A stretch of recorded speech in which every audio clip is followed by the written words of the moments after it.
એકચ્યુઅલીમાં આ વેબ છે ને એ બહુ મોટું જાળું છે અને આપણે સામે ચાલીને કેટલી બધી ઇન્ફોર્મેશન શેર કરીએ છીએ અને એકવાર સ્કેમર્સની પાસે આ ડેટા આવી જાય પછી એમનું ઇમ્પોર્ટન્ટ કામ હોય છે ટાર્ગેટ સિલેક્ટ કરવું.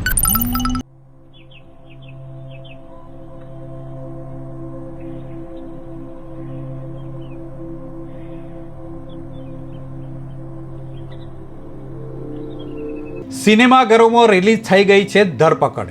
એ આજના ડિજિટલ યુગમાં દરેક વ્યક્તિ માટે એક આઈ ઓપનર ફિલ્મ છે. ફિલ્મની સૌથી મોટી તાકાત તેની વાસ્તવિકતા છે. મધ્યમ વર્ગીય પરિવારો કેવી રીતે સાયબર માફિયાઓના મનોવૈજ્ઞાનિક દબાણ હેઠળ આવી જાય છે તેનું આબેહૂબ ચિત્રણ દિગ્દર્શક અનીશ શાહે ધરપકડ ફિલ્મ દ્વારા રજૂ કર્યું છે.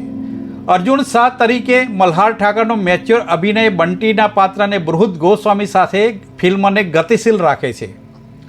હોસ્પિટલમાં ખર્ચની ચિંતા વચ્ચે અચાનક આવી પડેલા આ ડિજિટલ આફત પ્રેક્ષકોના શ્વાસને અદ્ધર કરી દે છે.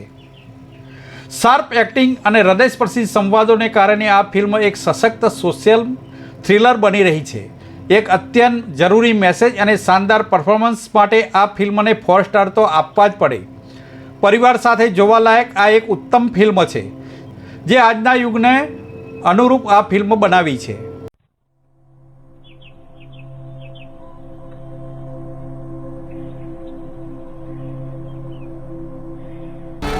એ બધી તમે જે વિચારી રહ્યા છો ને એના કરતા બહુ મોટી ગેમ છે. કઈ જ નથી આપણી જોડે. બહુ જ એક્સાઇટેડ છે અમે લોકો. બહુ જ ઇમ્પોર્ટન્ટ વિષય પર ફિલ્મ બની છે ધરપકડ. અત્યારનો એક સળગતો મુદ્દો છે ડિજિટલ અરેસ્ટ, એની પરની ફિલ્મ છે અને આઈ હોપ કે આ ફિલ્મ લોકો સુધી બરાબર રીતે પહોંચે, લોકો જુએ અને વધારે ને વધારે લોકો સુધી પહોંચે. હા, એટલે અરાઉન્ડ 2025માં વિચાર આવ્યો હતો કે ડિજિટલ અરેસ્ટના કેસીસ વધી રહ્યા હતા અને એ વખતે વિચાર આવ્યો કે આની પર ફિલ્મ કરવી જોઈએ. અને હિન્દીમાં કે નેટફ્લિક્સ કે કોઈ શોઝમાં આ પ્રકારની ફિલ્મ બની નથી, તો એવો વિચાર આવ્યો કે આપણે ગુજરાતીમાં બનાવી પહેલી ફિલ્મ થશે. એટલે ડિજિટલ અરેસ્ટ ઉપરની પહેલી ફિલ્મ છે જે સ્કેમસ્ટર્સ, ડિજિટલ અરેસ્ટ કરવાવાળા સ્કેમસ્ટર્સ કેવા હોય છે, કઈ રીતે ઓપરેટ કરે છે, કઈ રીતે સ્કેમ કરે છે અને એના લીધે કોમન મેન કઈ રીતે સફર કરે છે એ આપણે આ ફિલ્મમાં દેખાડ્યું છે. So it's a very important film, મહત્વની ફિલ્મ છે.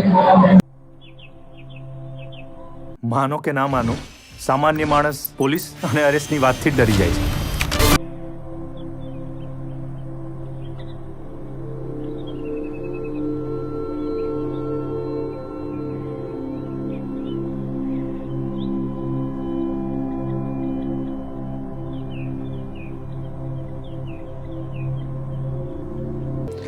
Report by Ashwin Limbachiya, Bharat Mirror, Ahmedabad.